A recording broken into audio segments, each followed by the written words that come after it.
రండి, ప్రపంచంలోని అత్యంత పురాతనమైన ఒక జ్ఞాన వ్యవస్థలోకి తొంగి చూద్దాం. ఈ ప్రశ్నకు సమాధానం మనల్ని ఆశ్చర్యపరచొచ్చు, ఎందుకంటే అది చాలా పాతవి. చూసారా, ఫిజిక్స్లో ఇంత ముఖ్యమైన ఈ ఈక్వేషన్ ఇండియాలో 1000 ఏళ్ల ముందే ఉండే. అసలు ఇంతటి జ్ఞానం ఎక్కడ్నుంచొచ్చింది? సరే, దాని గురించే ఇప్పుడు చూద్దాం. మన ప్రాచీన భారతీయ జ్ఞాన వ్యవస్థ మొత్తం 6 ప్రధాన విభాగాలుగా విభజించబడింది. ఫిలాసఫీ, హిస్టరీ దగ్గర్నుంచి సైన్స్, టెక్నాలజీ వరకు అన్నీ ఇందులో ఉన్నాయి. ఈ మొత్తం వ్యవస్థకు పునాదే శృతి. దీనినే మనం వేదాలు అని పిలుస్తాం. ప్రతి వేదానికి దాని ప్రత్యేకత దానికుంది. స్తుతిగీతాల నుంచి మన రోజువారీ జీవిత నియమాల వరకు.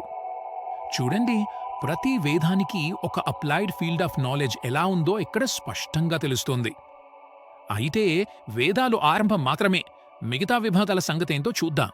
స్మృతులు అంటే వేదాలను పూర్తిగా అర్థం చేసుకున్న ఋషులు రాసిన పరిశోధనా పత్రాలు లాంటివి.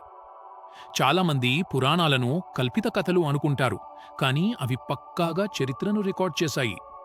అలాంటివి మొత్తం 18 పురాణాలు ఉన్నాయి. వీటన్నింటినీ రాసింది వేదవ్యాసుడే అని నమ్ముతారు. ఇతిహాసం అంటే ఇది ఇలా జరిగింది అని అర్థం. పేరులోనే అంతా ఉంది. భారతదేశంలో రామాయణం, మహాభారతం ఈ రెండిటినీ అత్యున్నత గ్రంథాలుగా భావిస్తారు. మన దేశంలోని అద్భుతమైన ఆలయాల నిర్మాణం వెనుక ఉన్న సోర్స్ కోడ్ ఈ ఆగమాలే. ఇప్పుడు అసలైన ఆసక్తికరమైన విభాగానికి వద్దాం, సిద్ధాంతం. ఇందులో సైన్స్ గురించే ఉంటుంది. సర్జరీ, ఆస్ట్రానమీ దగ్గర్నుంచి ఎకనామిక్స్, చివరికి ఆల్కెమీ వరకు ఎన్నో విషయాలిందులో ఉన్నాయి. ఇదంతా చూశాక మనం మళ్ళీ ఆర్యభట్ట దగ్గరికే వస్తాం. ఆయన స్పీడ్ ఈక్వేషన్ గుర్తుందా? ఈ జ్ఞానమంతా సంస్కృతంలో రాయబడింది. ఈ విద్యా వ్యవస్థకు ఆ భాషే వెన్నెముక. అందుకే సంస్కృతం తెలియకపోవడం వల్ల ఈ ఫార్ములా ప్రపంచానికి తెలియడానికి 1000 ఏళ్లు పట్టింది. ఇక్కడే మనకు అసలు సమస్య అర్థమవుతుంది. మన ప్రాచీన జ్ఞానాన్ని ప్రపంచానికి చేరవేయలేకపోయాం.